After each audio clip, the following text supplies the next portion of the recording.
जयकारा गुरुदेव का।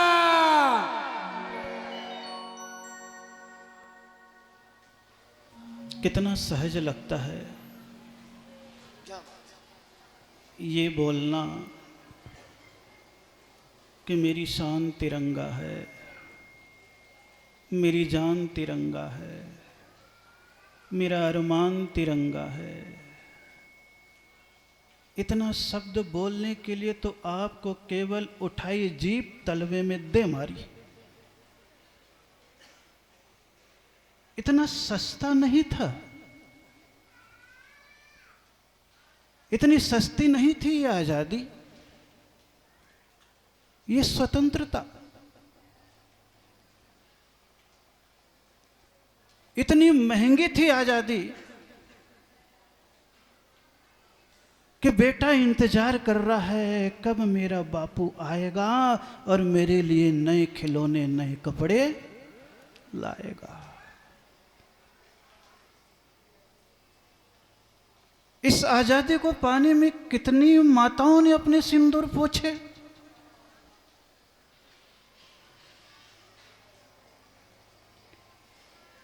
कितने पिताओं ने अपने बेटे को खोया।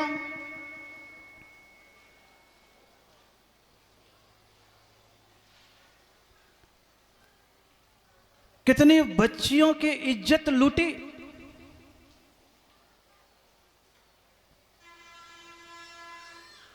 कितनी संपदाएं हमारे देश से बाहर गई।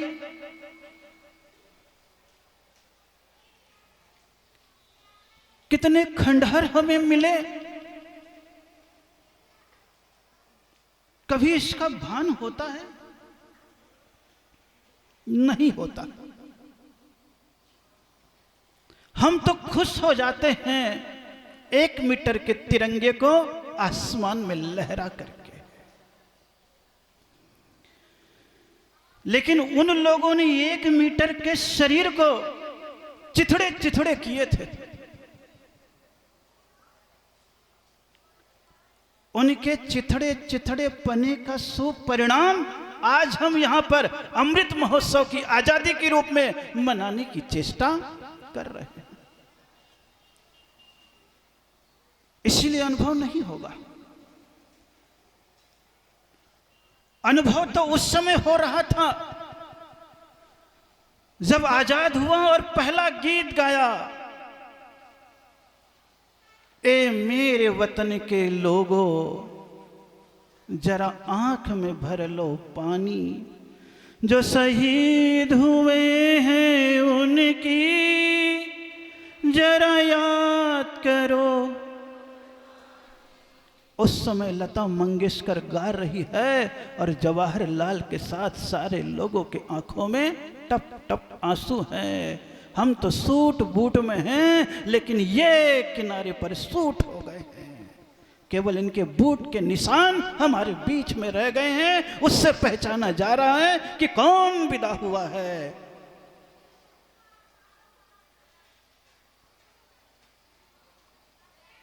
स्वतंत्रता से स्वभाव है, मनुष्य हो या तिर्यंच हो।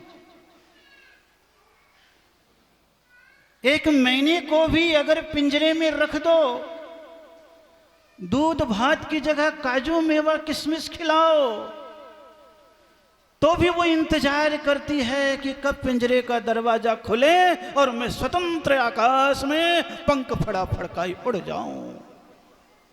सोचते वो मैना भी, वो तोता भी, वो भी बंधन को स्वीकार नहीं करता। एक तुम्हारे गोद में बच्चा भी है, आप देखो से बांधती है मां, प्रवचन चल रहा महाराज का, सो जा चुप हो जा, लेकिन कहता मां तेरी गोदी कितनी भी अच्छी है लेकिन मुझे ये बंधन स्वीकार नहीं है। वो भी स्वतंत्रता चाहती है। देश भी स्वतंत्रता चाह रहा है और हम भी कर्म दहन विधान कर रहे हैं तो आत्मा की स्वतंत्रता के लिए ही तो कर रहे हैं। हमें तो अपने देह का बंधन भी स्वीकार नहीं है, तो फिर पराये का बंधन कैसे स्वीकार होगा। महान देश 300 साल तक बीच में गुलामी के बीच में रहा। उसके बीच में भी कभी रहा भारत आर्यावर्त। एक एक टुकड़ों में, रजवाड़े में, सियासत में, निजामों में बटा हुआ रहा। कितने टुकड़े थे? 400-500 टुकड़े इस भारत के थे। ये उसी का तो है, खेट, करवट, मतन, द्रोणमुख, संवाहन, ये उसी के शब्द हैं। ये टूटे हुए शब्द हैं, ये एक के शब्द नहीं है। जिस जिस चीज से विभाजन हो गया था, कभी दीवालों से विभाजन था, कभी पहाड़ों से विभाजन था, कभी नदियों से विभाजन था, कभी सरहदों से विभाजन था, कभी सम्राटों से विभाजन था, कभी जातियों से विभाजन था, कभी अधिकारों से विभाजन था, कभी पाश्चात्य संस्कृति से विभाजन में था। और एक हमारी कमजोरी ने उस गुलामी को दिया था। ज्यादा लंबी नहीं थी कि जिन अंग्रेजों ने 200-300 साल तक हमें गुलाम किया, वो आखिर में थे क्या? एक व्यापारी थे जो हमारे यहां चाय बेचने के लिए आ गए थे, और उसी से तो पूरी बनी थी ईस्ट इंडिया कंपनी, कि आपको दूध पीना छुड़ाया जा रहा था और चाय पीना फ्री में सिखाया जा रहा था। और चाय बेचते बेचते आपके 300 साल, 250 साल तक इस देश को गुलाम बना दिया था। वो ईस्ट इंडिया कंपनी एक थी, लेकिन जब भीतर जज्बात पैदा हुए, अपनी संस्कृति की सुरक्षा के भाव पैदा हुए, देश की मिट्टी को तिलक लगाने का भाव पैदा हुआ, तब 1 से 2, 2 से 4, 4 से 6 लोग मिलते चले गए। शुरुआत तो क्रांति की कहीं न कहीं से होती है, चिंगारी तो कहीं न कहीं से फूटती है, चिंगारी फूटती है। कहते ना, अंग्रेजों के शासन में था तब भारतीय लोगों से ही उनकी सुरक्षा की व्यवस्था दी जाती थी, और बंदूक की गोली भी बनी थी तो उसके सील पर चमड़े का कवर लगा हुआ था। दिया गया देश की संस्कृति के पुजारियों को कि तुम देश की सुरक्षा तो करना, लेकिन अंग्रेजों के गुलामियत के साथ कर रहे थे, तो वो सील चमड़े के थे। एक व्यक्ति ने विद्रोह कर दिया कि हम धर्म को मानने वाले हैं, अहिंसा को मानने वाले हैं, जीव रक्षा वाले हैं, इसलिए ये गोली के सील को मुख से खोलना पड़ता है और हम चमड़े को मुख में डालने वाले नहीं हैं। चमड़े को मुख में डालने वाले नहीं हैं। नाम सुना है मंगल पांडे, सुना है सबने। था वो हिंदू, लेकिन उसके मन में भाव था, न हिंसा करूं न हिंसा करने दूं, तभी मैं हूं सच्चा हिंदू। न हिंदू करता था और न करने देना चाहता था। मुंह से नहीं निकालूंगा, फेंक दिया, विद्रोह की आग पनप गई, और उसके देखा देखी एक नहीं सैकड़ों क्रांतिकारी तैयार होने लग गए। हम तो केवल यहां बैठे हैं। पहले देशभक्ति के गीत में दर्द पैदा होता था, और आज देशभक्ति के गीत में डांस पैदा होता है। कितना अंतर है, कितना अंतर है। क्यों? क्योंकि उस समय साक्षात रक्त से, परिवार से, संस्कार से, शहीदी से लोग जुड़े हुए थे। आज आप जुड़े हुए नहीं हो कि 70 साल हो गए तो आपकी तो तीसरी पीढ़ी क्या, किसी किसी की चौथी पीढ़ी भी आ गई है, तो उस दर्द का एहसास कैसे होगा? आपके बच्चे को नहीं होगा एहसास, आपके दादाजी ने जो पीठ पे बोरा लाद करके साइकिल पर चल करके जो कमाया है और मकान बनाया है, उसके दर्द का एहसास आपको क्या होगा स्कूटर और गाड़ी में बैठ करके कमाने को जाते होगे तो। वो खून पसीने की कमाई थी। कुआं खोद करके पानी निकालना बहुत पुरुषार्थ की बात है। बने बनाए कुएं से पानी निकालना तो हंसी खेल है। हम तो अभी बने बनाए कुएं से पानी निकाल रहे हैं, आजादी आजादी आजादी करके। स्वतंत्र करा दिया हमारा, कौन सा गया बेटा एक भी? कौन सा गया? सोचो। अमृत महोत्सव 75 साल, हीरक जयंती, ये शब्द इसी से तो याद हुए। कितना भेदभाव था जो हम यहां पर अभी गोत्र कर्म की पूजा कर रहे हैं। कौन से कर्म की पूजा कर रहे हैं? ऊंची नीची जातियां संसारी के होय, कर्म रहित सिद्धात्मा जाति कुल ना खोय। कैसी जातियों का उस समय दबाव था कि तुम्हारे कुएं से भी पानी नहीं पी सकता था। और आज बदलाव कैसा हो गया है कि तुम होटलों में खाते हो तो सारे वही पानी देने वाले मिल जाएंगे। और अब और स्थिति बदल गई है, वो सिंहासन पर बैठे हैं और तुम भी पानी सर्व करने के योग्य धीरे धीरे होते जा रहे हो। ये स्थिति बन रही है, स्थिति और उल्टी हो रही है। कितनी उल्टी स्थिति हो रही है। कभी भीतर से आंख बंद करके सोचना, आपको एहसास होगा बदलती धारा है। और इस बदलती धारा में भविष्य में जीना कितना कठिन हो सकता है अगर हम अपनी संस्कृति और संस्कारों को सुरक्षित नहीं कर सके। एहसास करना आप कभी। चारों ओर वही है, उसमें तो केवल सील नहीं खोलना था। आज आपके साथ क्या क्या हो रहा है और क्या क्या मिला करके खिला रहे हैं और आप कैसे संस्कृति को खो रहे हैं। वो तो ऊंची नीची थी। कथाएं पढ़ते होगे, कुएं का पानी पढ़ते होगे, गांव के कुएं का पानी, ठाकुर के कुएं का पानी। कितनी लेखनी चलाई है लेखकों ने उस समय। हम तो केवल बैठे हुए यहां पर आनंद से बैठे हुए। कितनी स्वतंत्रता है आज कि उस समय तुम पूजा करने के लिए घर से मंदिर तक नहीं जा सकते थे। कब तुम्हारे घर को हड़प लिया जाए कुछ पता नहीं था। कौन सी स्थिति होगी उस समय जब आपके दिगंबर मुनिराज तो थे लेकिन सड़क पर नहीं निकल सकते थे। आपके ऐसे बैठ करके स्वतंत्रता से प्रवचन भी नहीं कर सकते थे। उनकी मेहनत ने कितनी रहमत और कितना आनंद हमें दिया है, एक बार विचार करना। विचार करोगे तो आपको एहसास होगा, विचार नहीं करोगे तो बस हाथ और पांव हिलेंगे, लेकिन इसमें कभी भी आपका दिल, आपकी आत्मा, आपकी बुद्धि हिलने वाली नहीं है। चलिए, भाग्य था हमारा, स्वतंत्र तो हुए, लेकिन स्थिति अब देखते हैं तो ऐसा लगने लगता है हम स्वतंत्र कम हुए हैं, स्वच्छंद ज्यादा हो गए।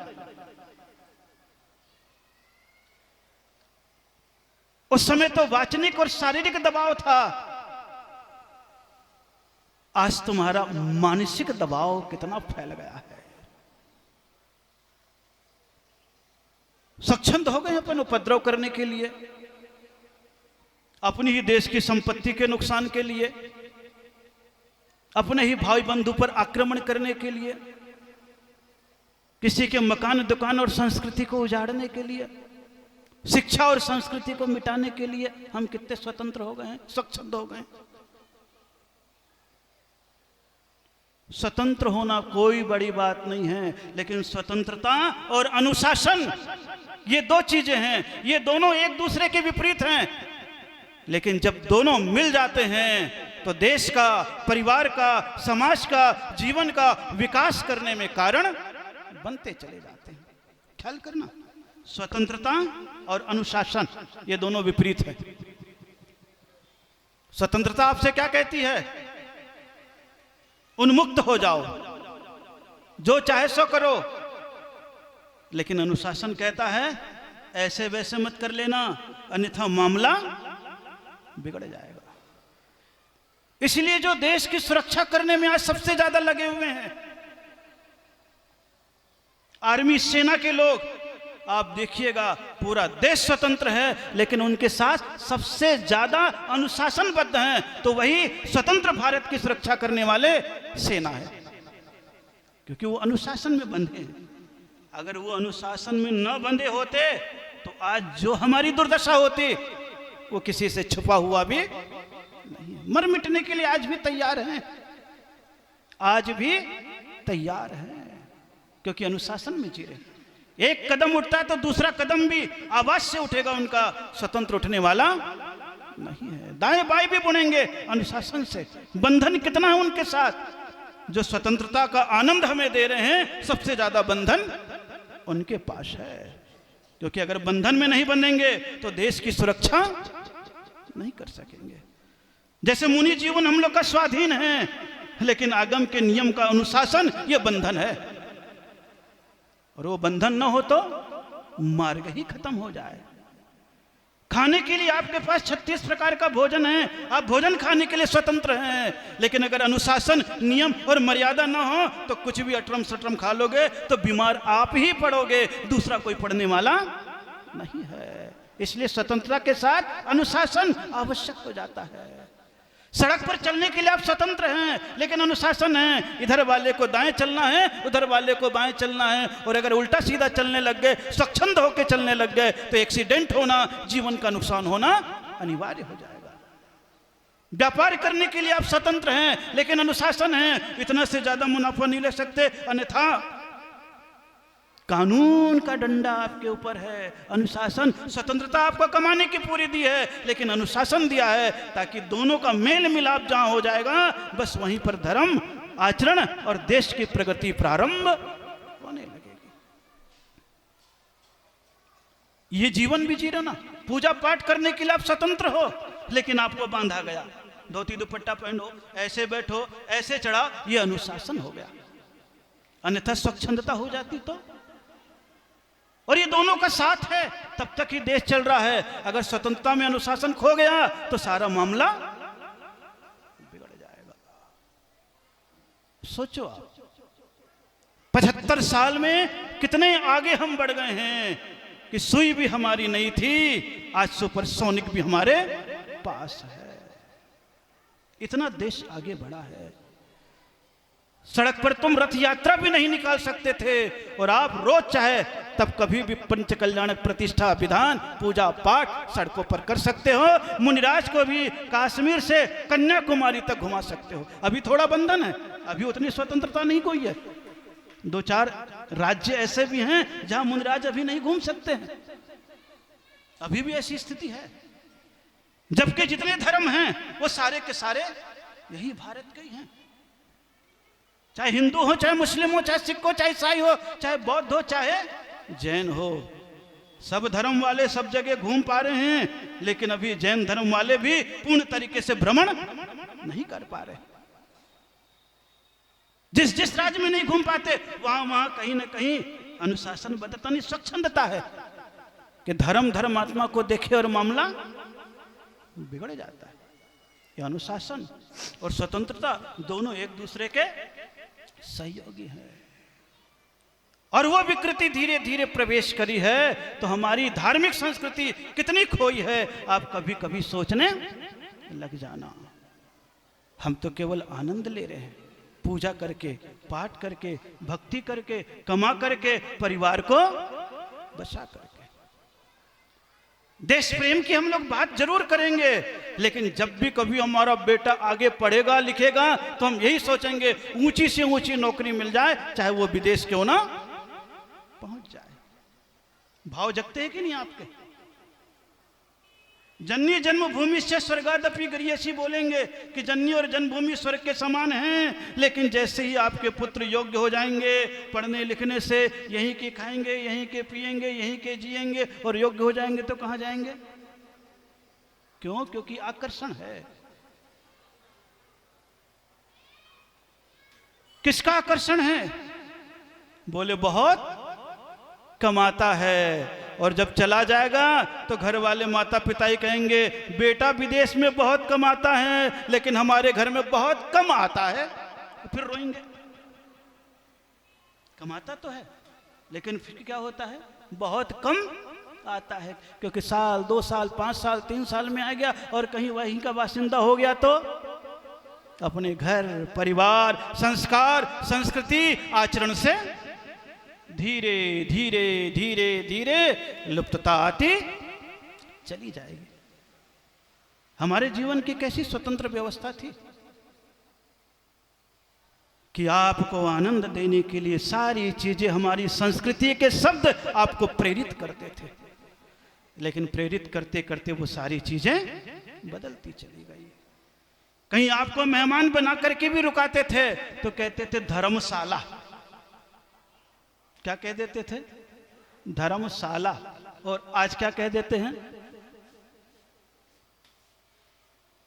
रेस्टोरेंट। बदल गया शब्द।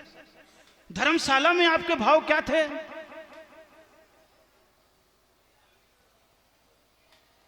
एक बार मन से सोचना। कैसी कैसी संस्कृति के शब्द खोए हैं। बड़ा अच्छा पढ़ा था कि देखो क्या क्या खा गया है हमारी संस्कृति के साथ, हमारी कैसी कैसी चीजों को बाहर के शब्दों ने खा लिया है। बोले संस्कृत को अंग्रेजी खा गई। हमारी भाषा प्राकृत और संस्कृत थी, आज कौन खा गया, कौन खा गया, अंग्रेजी इंग्लिश खा गई। छोटा बच्चा भी कह रहा है, बड़े की बात तो छोड़ो, सोचोगे तो कहेगा हमारे संवत को ईस्वी खा गया। आज अगर आप संवत अपना देखोगे, वीर निर्माण संवत, उस दिन आप नया साल नहीं कर पाओगे, पूजा पाठ नहीं कर पाओगे, धर्म नहीं कर पाओगे। और जैसी ईस्वी सन आएगा तो ये खा गया, ये बाहर से आया हुआ ईस्वी, यहाँ का तो वीर संवत, विक्रम संवत, और भी अन्य अन्य संवत है भारतीय संस्कृति के। रामलीला को कौन खा गया, सिनेमा। पहले जितने भी कार्यक्रम होते थे जीवन चरित्र स्टेज पर जीवंत दिखाए जाते थे, और जो रोल प्ले करता था वो इतना आचरणवान हो जाता था कि बाहर अगर गलत आचरण करे तो उसे शर्म लगती थी। आज भी आप लोग सुनते हो ना, रामायण के पात्र में राम बना जो व्यक्ति शर्म खाता है, क्योंकि सब लोग उसे राम मानते ड्रेस में, लेकिन जिंदगी नहीं जी पाता, आचरण से जीना पड़ता है। जब उसके इंटरव्यू लो और पूछो तो अनुभव बताता है कि जब भेष ही बदलते थे तो मेरा जीवन कैसा। लेकिन ये सब खा गया कौन, रामलीला को सिनेमा खा गया। अच्छे अच्छे लिखे हैं, हाथी को मोटर खा गया, घोड़े को होंडा खा गया, शेर को किलो खा गया, टन खा गया। पहले 1 शेर 2 शेर यही चलता था ना, 1 प्याला 2 प्याला, 1 कटोरी तुम चावल ले लो, 10 कटोरी नमक दे दो, ये सब चलता था पहले, प्याले से चलता था। शब्द कितने बदले हैं, आज भी देखोगे तो सारी चीजें हैं। तो गुरुकुल को कॉन्वेंट खा गया, खा रहा है। 10,000 गुरुकुल चलते थे जहां संस्कारों की भी शिक्षा थी, युद्ध की भी शिक्षा थी, आज खा गया है। संस्कार और संस्कृति तो थोड़े से घटे हैं, फिर भी प्रयास चल रहा है। 75 साल में पीछे नहीं हुए हैं, आगे ही बढ़े हैं, लेकिन कुछ संस्कारों में पीछे पड़ गए हैं। देखो तो पिताजी को डैड खा गया, कौन खा गया, और मां को मम्मी खा गई। मम्मी, पिताजी को डैड, और डैड मतलब होता है मुर्दा, और मम्मी मतलब होता है लाश। माँ बाप दोनों को मार दिया। बाहर के शब्द हैं, वहां बच्चे तो पैदा होते हैं, कई बार माँ बाप का भी पता नहीं होता है, और यहां पीढ़ियों तक का पता होगा कौन माँ बाप है, पीढ़ियों तक का पता होगा, लेकिन उधर कुछ पता नहीं है। बच्चे आगे बढ़ जाएंगे, उसके उपरांत केवल अंकल और आंटी रह जाते हैं, मम्मी पापा का कुछ अता पता भी। और अंकल आंटी कौन है, जिसको चाहे उसको अंकल बोल दो, जिसको चाहे उसको, खत्म काम, बचाई कुछ नहीं। माँ बाप रहा नहीं। पंडित को साहब खा गया, भोज को पार्टी खा गई, दीपक को बल्ब खा गया। खाया है कि नहीं खाया है? खाया है कि नहीं खाया? और शुरू से दीपक था। जब आप पैदा होते थे तो आपके घर के कमरे में नीचे दीपक जलता था, दिख भी जाए काम भी हो जाए। आज लाइट जलती है, इसीलिए विज्ञान और डॉक्टर भी कहने लग गया है कि जैसे ही बच्चा पैदा होता, आँख खुलती सीधे लाइट की रोशनी पड़ती है तो कई कोशिकाएं उसकी तुरंत जल जाती है। इसलिए कई बच्चों को जन्म के बाद से ही चश्मा लगना प्रारंभ हो गया, पहले उम्र के बाद भी लगता था। कारण भी बता रहे भाई, ह्रास का। सोच के देखते जाओ, बैलगाड़ी को रेलगाड़ी खा गया, और वही कारण से हजारों बैल, क्या करोड़ों बैल कत्ल खाने जा रहे हैं। स्लॉटर हाउस बढ़े हैं। स्वतंत्रता में अनुशासन खत्म हो गया, स्वच्छंदता आ गई है। माता माता बोल रहे हैं, लेकिन उससे क्या हो रहा है आप सब भी समझ रहे हैं। चाय से जीवन प्रारंभ होता है, दूध से नहीं हो रहा है। और जब तक पालेंगे नहीं तब तक सुरक्षा भी नहीं, सड़क पर आवारा ही रह जाएगी। जब तक तेरे मन में भाव नहीं होगा तब तक तुम कितनों भी बना लो गौशाला, भाव तो पैदा करना ही पड़ेगा। केवल समझने की चेष्टा करो। स्लेट को कंप्यूटर खा गया। स्लेट पे पढ़ते थे, हैं? क्या आनंद आपको लगता था? विद्या को कितना भी बोलते थे कि लिख गया है, मिटाना हो तो थूक करके मिटा देगा, फिर पूछ लेगा मेरी पट्टी सूख जा।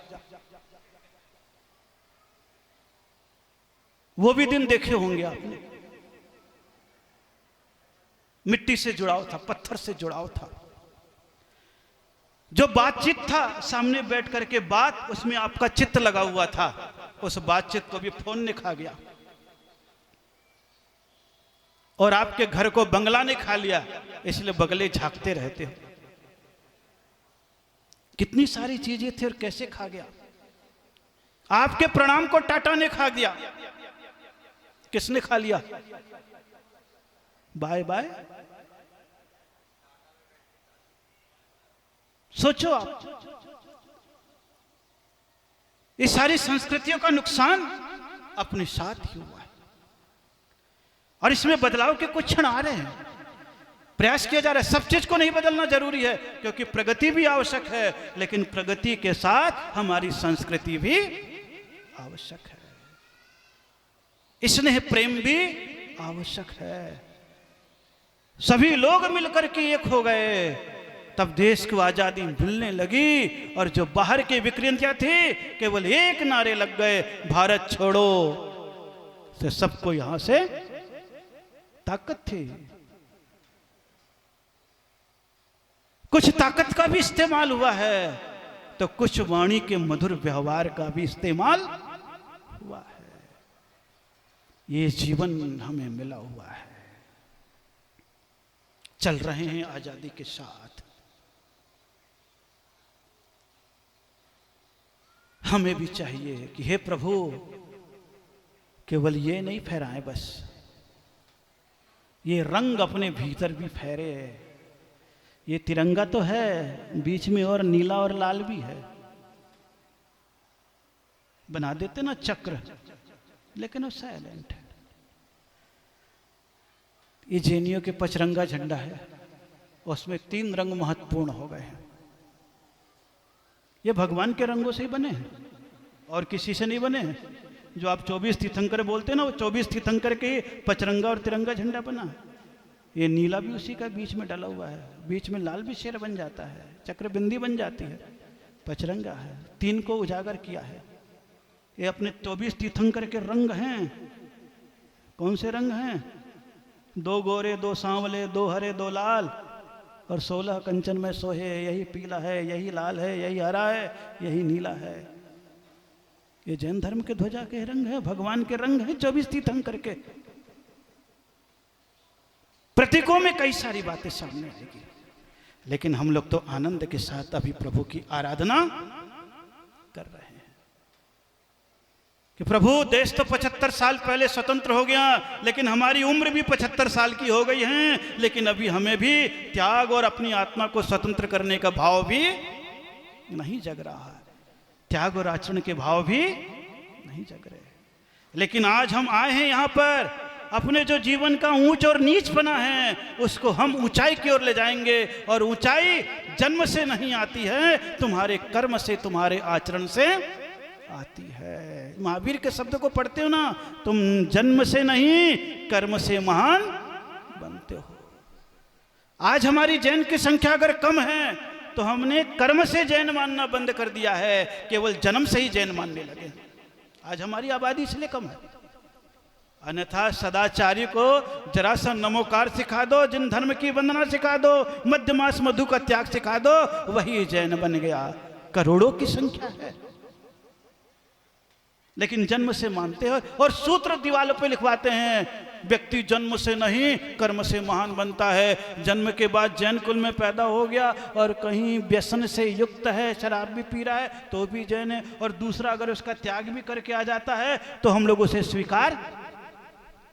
स्वतंत्रता के बाद भी कितना बड़ा बंधन है, सोचो आप। लेकिन जैन धर्म तो बहुत स्वतंत्र था, इतना दिलेर धर्म था कि सबको स्वीकार करता था। अभी आप गोत्र कर्म की पूजा पढ़ रहे हो, उसमें यही लिखा हुआ है, जिन दीक्षा के योग्य आचरण लोक पूज्य कुल में जन्मे, संतों की संगत करते हुए धर्म दयामय हो मन में। कौन सा लिखा है? उच्च गोत्र किसे कहते थे? जिसमें जिन धर्म पालन करने की, दीक्षा लेने की योग्यता होती थी। और कौन कौन सी होती थी? कभी देखोगे तो ब्राह्मण हो, क्षत्रिय हो, वैश्य हो, शूद्र हो, सबको पिच्छी लेने का अधिकार था। कोई क्षुल्लक बन सकता था, कोई मुनि भी बन सकता था। ये जैन धर्म का योग था। आचरण की स्वीकृति थी, क्षुल्लक तक बनने का अधिकार है, पिच्छी तक लेने का अधिकार था। और जिसको पिच्छी लेने का अधिकार था उसको तो वंदना का भी अधिकार था, पूजा का भी अधिकार था, नमन का भी अधिकार था। लेकिन हम लोग जब से बंधे हैं तब से मामला बिगड़ गया, क्योंकि स्वतंत्रता का दुरुपयोग करने लग गए, अनुशासन का पालन बंद कर दिया था। ये ध्यान रखना, स्वतंत्रता और अनुशासन। स्वतंत्रता तो थी, अनुशासन भी था कि जिन्हें वंदना करे, नमोकार पढ़े, मध्यमास मधु का त्याग करे। देखोगे तो आप सारे तीर्थंकर क्षत्रिय माने जाते हैं। कौन माना जाता है? क्षत्रिय मान। सारे उनके अक्षर करके जो गणधर थे वो कौन माने जाते थे? ब्राह्मण माने जाते। और उसके वर्तमान में पालन करने वाले कौन हैं? वैश्य ज्यादा हैं। कौन ज्यादा हैं? क्षत्रिय, ब्राह्मण, वैश्य। ये तीन तो यूं ही प्रकट रूप में आपको दिखाई पड़ रहे हैं। सोचो आप, संस्कृति कितनी ऊंची थी और कितना सहजता से स्वीकार किया था कि सिंहासन पर बैठने वाला कुछ था और उसके विस्तार करने वाला कुछ था, उसका पालन करने वाला कुछ था। और जब सब मिलकर के धर्म के मार्ग पर, त्याग के मार्ग पर आ जाते थे, सारा भेद और विभेद भी समाप्त हो जाता था। कैसा धर्म का रूप था। लेकिन हम अभी कर्म धन के विधान की पूजा भी कर रहे हैं, लेकिन अभी वो भाव पैदा नहीं हो रहा। हम कितने जातियों में, कितने संप्रदायों में, कितनी स्थितियों में बटे हुए हैं, टुकड़े टुकड़े हो रहे हैं, लेकिन कोई वो गम नहीं है। जो हो रहा है होने दो, कोई फर्क पड़ने वाला नहीं है, क्योंकि हम लोग तो महावीर की वाणी पर विश्वास करते हैं। तुम कैसे भी रहोगे तो भी जैन धर्म तो अभी 18,000 साल तक और चलेगा, चाहे छोटे रूप में चले चाहे बड़े रूप में चले, चलेगा जरूर, खत्म होने वाला नहीं है, ये ध्यान रखना। लेकिन वो चलाना है तो हम अपनी स्वतंत्रता के साथ अनुशासन, अर्थात जो स्कूल में पैदा हुए हैं उसका आचरण हमारे जीवन में रहे। जिस देश में पैदा हुए हैं उसका संविधान, उसके नियम हमारे दिल में रहे। हम ये नहीं कह रहे उससे लड़ दो, उसको मिटा दो, वो चला गया, वो आ गया, फलाना कर रहा, ढिगाना कर रहा, ये सच से कोई मतलब नहीं। वो सब देश की बातें राजनेता लोग करेंगे, क्योंकि कूटनीति अलग है, राजनीति अलग है और धर्म नीति अलग है। तीनों अलग अलग हो जाते हैं। कूटनीति में तो अपने को बचा करके काम किया जाता है, राजनीति में दूसरे को संभाल करके किया जाता है, और धर्म नीति में आचरण को बदल करके किया जाता है। तीनों का अपना अपना रूप होता है। अभी इससे आपको कोई मतलब नहीं है। जिंदगी के ये रूप होते हैं। इसीलिए ये गोत्र कर्म की आज पूजा कर्म दहन विधान कर रहे हो। स्वतंत्रता की बात में आठों कर्मों से मुक्त, आठों दिशाओं से मुक्त, देश प्रेम भी हो, धर्म प्रेम भी हो, आचरण प्रेम भी हो। स्थान कुछ भी बदल जाए कोई फर्क नहीं बदलेगा, लेकिन आचरण बदल जाए तो अपने घर में ही झंझट प्रारंभ हो जाता है। इसलिए बहुत पुण्य का उदय है, और पुण्य के उदय में आप ऐसे स्वतंत्र भारत में दिव्य प्रकाश को फैला रहे हो, आचरण को फैला रहे हो, देश की शक्ति को समृद्ध करते हुए आगे बढ़ते चले जा रहे हो। मैं उन सब बातों का कोई जिक्र नहीं करूंगा कि जैन क्या कर रहा है देश के लिए। जो कर रहा है दुनिया को दिख रहा है, लेकिन हम केवल मुट्ठी भर लोग रह गए हैं।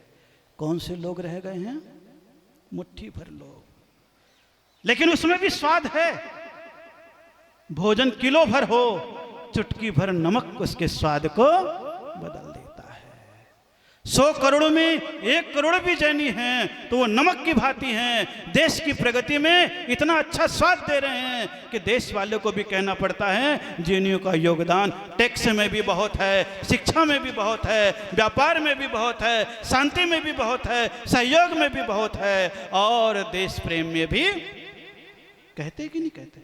सारे लोग इस बात को मानते हैं, लेकिन जैनी अपनी शक्ति को पहचानते नहीं है।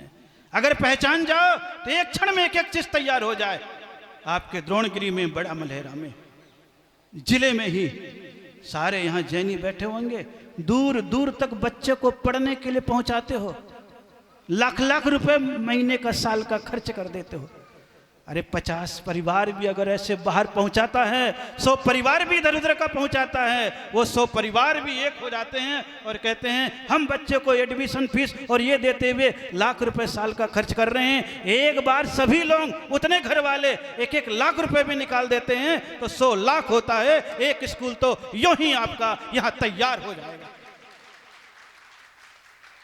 लेकिन उसके लिए सोचना किसको पड़ेगा? जो आप बाहर पहुंचा रहे हो। अपने घर में वो व्यवस्था कर सकते हो। अरे पहले टाकीज फिल्म देखने के लिए जाते थे तो आपका 20 रुपए में काम होता था, और घर में टीवी ले आए हो 20,000 में काम होता है। लेकिन बाहर न जाए, घर में रहे तो काम करने लग गए कि नहीं? एक भाव पैदा हो गया। बसों से यात्रा करते थे तो भी किराया देते थे, और आपके भाव जग गए तो अपने घर में गाड़ी लेकर के आ गए हो। इसका मतलब तुम्हारे पास सामर्थ्य तो है, लेकिन सामर्थ्य के साथ केवल उस शक्ति को जागृत कर लोगे। कुछ नहीं, जितने घर हैं 2 ही है, ज्यादा दूर के नहीं, 20 किलोमीटर के ही दोनों समाज मिल जाते हैं अलग से।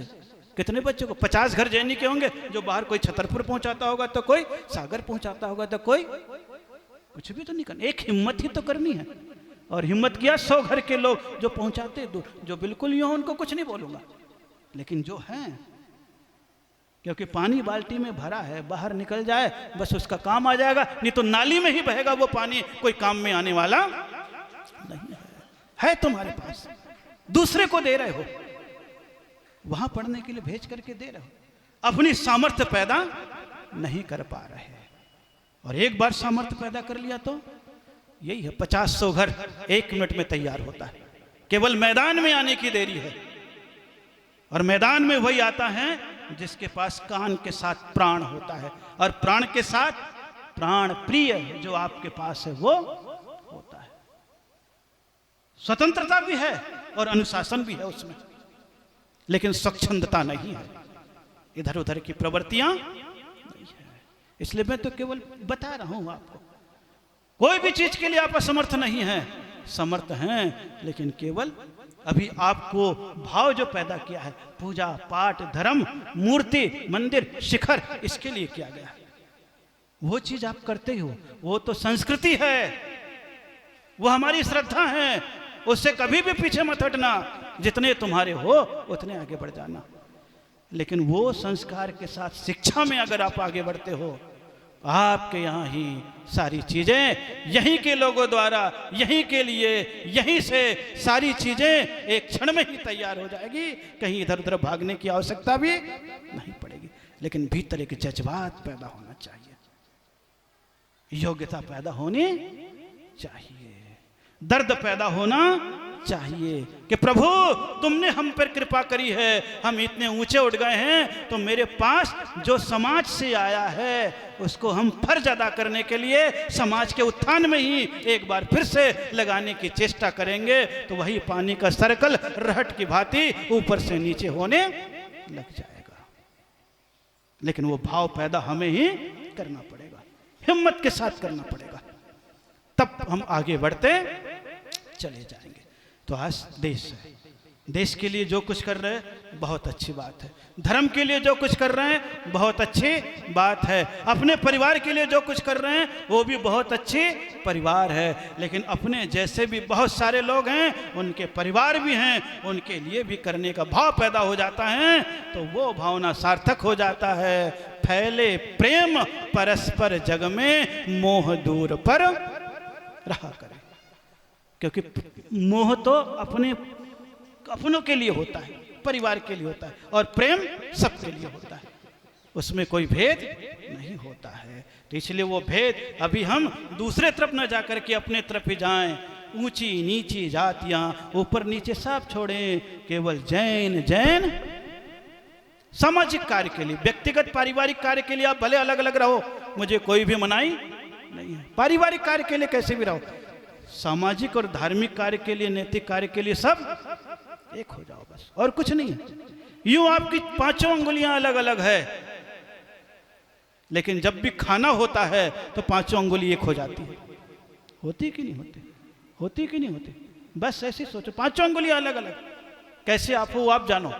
लेकिन जब धार्मिक, शैक्षणिक, चिकित्सीय कार्य हो, अब एक हो जाइए, फिर देखो आपको ही आपके हाथों से स्वादिष्ट भोजन खाने को प्राप्त होने लगेगा। बहुत सारे योग्य लोग हैं, ये जीवन में भाव पैदा करते चले जाएं। यही भाव के लिए ये कर्म दहन विधान तो एक माध्यम था। क्या था? आप सब समाज को जोड़ने के लिए 3 दिन के लिए आप सभी लोग जुड़े, और 3 दिन के लिए आपने यहाँ पर विधान किया। अपने आप ही आपको लग रहा है कि यहाँ पर चलो 3 दिन से आनंद बरस रहा है, इधर मौसम भी बरस रहा है, उधर आपका मानस भी बरस रहा है, आपका मन भी बरस रहा है, दोनों बरस रहे हैं, और दोनों में कोई बेचैनी नहीं है। आए हैं और चले गए हैं। ये तो 3 दिन में था, लंबा कार्य था, इसलिए आपका, अन्यथा समयबद्ध भी सब काम होते हैं। बड़े बढ़िया से आपने आदिनाथ भगवान को भी आज अभिषेक कर लिया सार्वजनिक, और सभी लोगों के भाव उसमें लगते चले गए हैं। बहुत अच्छी बात है, और आगे बढ़ते चले जा रहे हैं। मंदिर के लिए भी आगे बढ़ रहे हैं कि आपके वेदी के एक भाव जगे, तो 10-12 लोग उत्पन्न हो गए और यहीं से पैदा हुए। आज फौजदार एक परिवार इधर से भी पैदा हुआ। कौन सा पैदा हुआ? इधर से भी फौजदार। अब फौज पैदा हो गया है, तो अभी तो बहुत बड़ी फौज बची हुई है, ये तो अभी एक फौज पैदा हुआ है, अभी एक फौज आया है सामने, फौज तो पीछे बहुत है। छोटे छोटे कदम से ही लंबी यात्रा की जाती है, लंबी दूरी तय की जाती है। ऐसा जरूरी नहीं है कि लंबी यात्रा करने के लिए लंबे कदम बढ़ाओ, नहीं, वही छोटे कदम, एक एक कदम चलता चला जाता है और एक एक दूरियां कम होती चली जाती, और आप उसमें सम्मिलित हो, बहुत अच्छी बात है। क्योंकि इन 2 दिनों में ये सारे काम धार्मिक, मंदिर का जीर्णोद्धार, क्योंकि पहले संस्कृति की सुरक्षा है। किसकी सुरक्षा है? संस्कृति की सुरक्षा है। फिर अपने भीतर बुद्धि का विस्तार है, और उसके साथ स्वास्थ्य का लाभ है। ये 3 चीज के भाव अगर यहाँ पर पैदा हो जाते हैं, तो आपकी 10 लक्षण की और 16 कारण की पूजा अपने आप ही सार्थक हो जाएगी।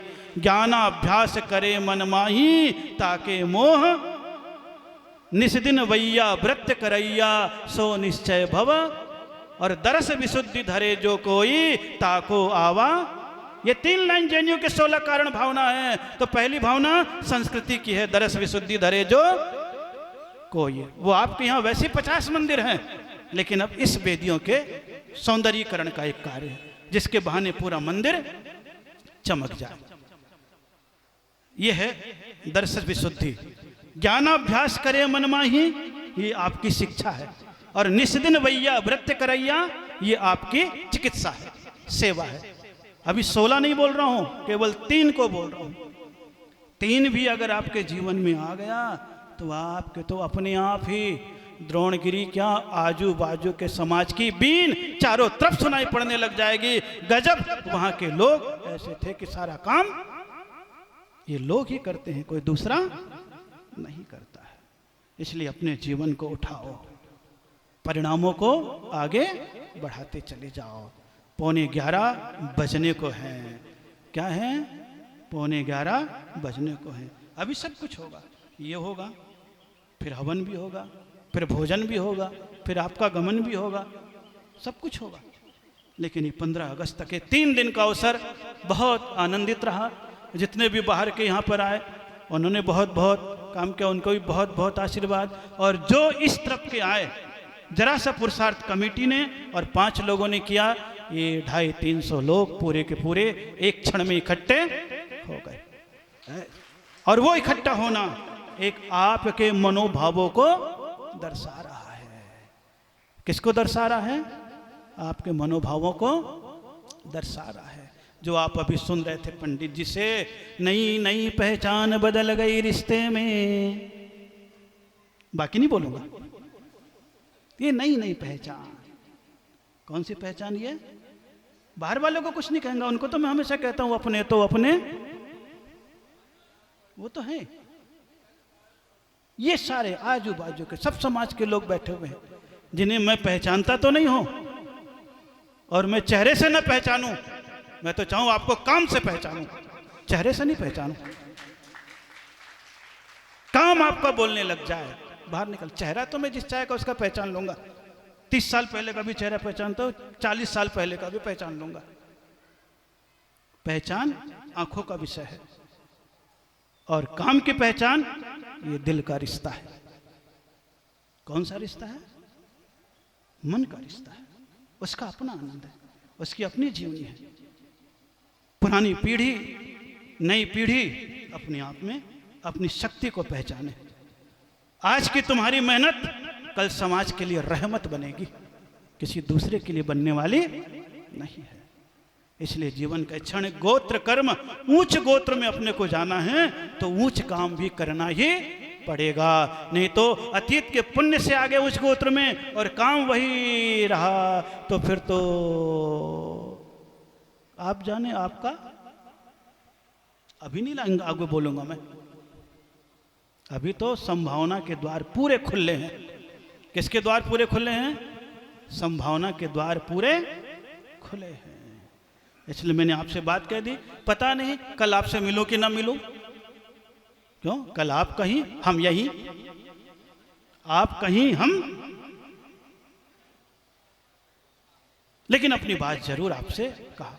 आइए सारे के सारे इंद्र यहां पर खड़े हो जाएं जो हैं, और अर्घ्य चढ़ाएं भक्ति के साथ, आनंद के साथ। ओम ह्रीम उच्च गोत्र कर्म रहता है श्री सिद्ध परमेश्वरे नमः। अर्घम निर्वपामिति।